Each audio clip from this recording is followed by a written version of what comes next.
Vivre l'instant présent. Témoignage. Alain, 38 ans. J'ai essayé de vivre dans l'instant le jour où j'ai eu très peur.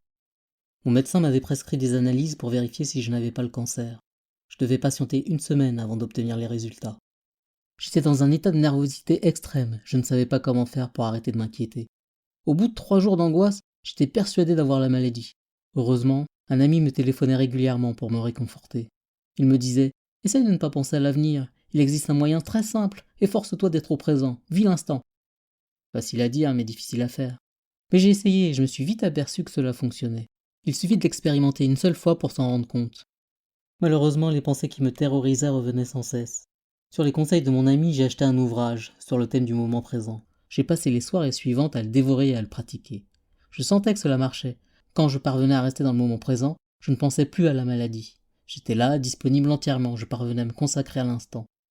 Plus j'arrivais à rester dans le présent, et moins mes idées noires avaient de puissance. Leur intensité diminuait. Je sentais qu'elles perdaient leur crédibilité. Ces pensées essayaient de me faire peur, de me mener en bateau, de me faire perdre la tête. Mais après tout, comment pouvaient-elles connaître l'avenir ? C'était impossible. Je ne pouvais donc pas les croire. J'ai compris qu'elles ne servaient qu'à me nuire et qu'il fallait que je leur résiste. C'est pourquoi j'ai tenu jusqu'au bout. J'ai réussi, tant bien que mal, à demeurer dans l'instant. Dès qu'une pensée revenait, je prenais une grande respiration, la regardais et la laissais partir en me concentrant sur l'instant. C'est très difficile à effectuer au début.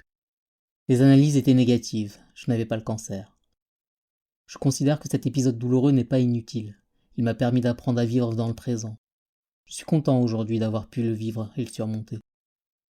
Depuis cet événement, je m'applique à être dans le présent. Je n'y arrive pas systématiquement, mais je m'y emploie. Et ma vie s'est transformée. Je règle tout au fur et à mesure. Et je me suis rendu compte que cette attitude est très efficace. Je ne m'inquiète plus.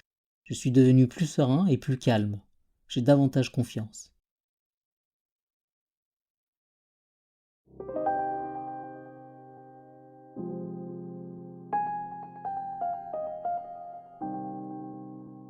Seul le présent existe.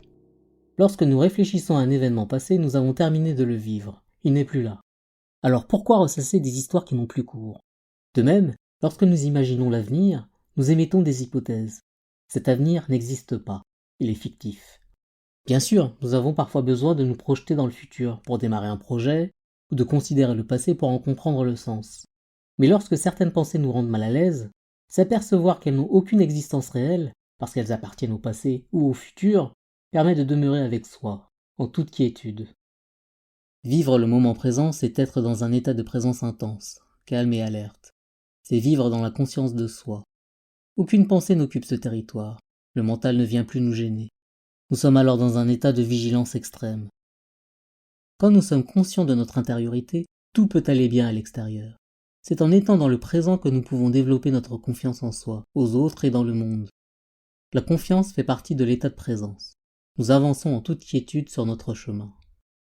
Pour être dans l'instant, nous devons exercer une vigilance permanente. Au début, il est impossible d'y arriver longuement. Mais plus nous nous efforçons de rester dans le présent, et plus nous y parvenons. Nous avons la faculté d'apprendre vite. Le tout est d'être persévérant. Nous devons nous concentrer pour être là, simplement. C'est une question d'attention à soi. Un moyen d'être présent est d'utiliser l'intention. Il s'agit de décider avant chacune de nos actions ce que nous avons l'intention de faire. Par exemple, vous devez prendre votre voiture pour vous rendre à un rendez-vous. Avant de vous mettre au volant, concentrez-vous. Qu'avez-vous l'intention de faire ? Comment souhaitez-vous que les événements se déroulent ? Vous pouvez ainsi décider de rouler sans vous énerver, que tout se passe bien et que vous trouviez facilement une place pour vous garer. De même, avant votre rendez-vous, consacrez 2 minutes à faire le point sur la façon dont vous souhaitez qu'il se passe. En agissant ainsi, vous constaterez que votre conscience du moment sera accrue. En plus, les choses ont de grandes chances de se dérouler comme prévu. Utilisons nos sens. Pour prendre conscience de l'instant, essayons lorsque nous mangeons une tartine de confiture par exemple, de la goûter comme s'il s'agissait de la première fois. Quelle texture a-t-elle ? Quel parfum délivre-t-elle ? Quelle saveur renferme-t-elle ? L'objectif est de décrypter le maximum de sensations. Cet exercice va renforcer notre propre présence. Nous avons des réticences à vivre dans le présent, car nous avons perdu notre conscience de l'être. C'est le malaise de notre civilisation. Nous ne connaissons plus ce repère intérieur. Personne ne nous a enseigné à le trouver. Il faut désormais le redécouvrir, ce qui implique de se libérer de nos résistances. Choisissons d'adopter le moment présent car c'est là que se déroule la vie réelle. Cela signifie être attentif à soi, aux autres et au monde. Dans le moment présent, nous ne portons pas de jugement, nous écoutons les autres avec bienveillance. Dans le moment présent, nous avons conscience de l'essentiel. Dans le moment présent, nous sommes entièrement là. Vivre le moment présent, c'est savoir profiter de la vie. C'est faire de chaque instant un bien précieux. Alors, observons, par exemple, la beauté d'un paysage. Savourons ce qui peut nous rendre heureux, le chant d'un oiseau ou le rire d'un enfant. Reconnaissons que le monde qui nous entoure regorge de merveilles.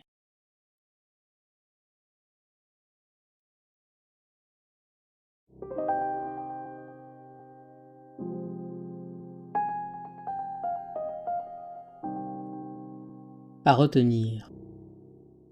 Libérons-nous du temps. Dès que cela est possible, efforçons-nous d'être le plus fréquemment possible dans l'instant. Il faut essayer de ne plus penser ni au passé, ni au futur, puisque ces pensées génèrent des émotions souvent négatives. Nous devons sortir de cette dimension temporelle qui appartient au domaine de la souffrance. Rappelons-nous, le présent est sans douleur. Sentons-nous vivants. Être dans l'instant nous permet d'être reliés à nous-mêmes. C'est ainsi que nous nous sentons profondément vivants. Nous ne sommes plus dans l'insatisfaction, mais accueillons la vie sereinement. Nous savons ce qui est primordial pour nous. Ici et maintenant. Le moment présent se vit ici et maintenant, et pas à un autre moment. Il n'existe rien d'autre en dehors du moment présent.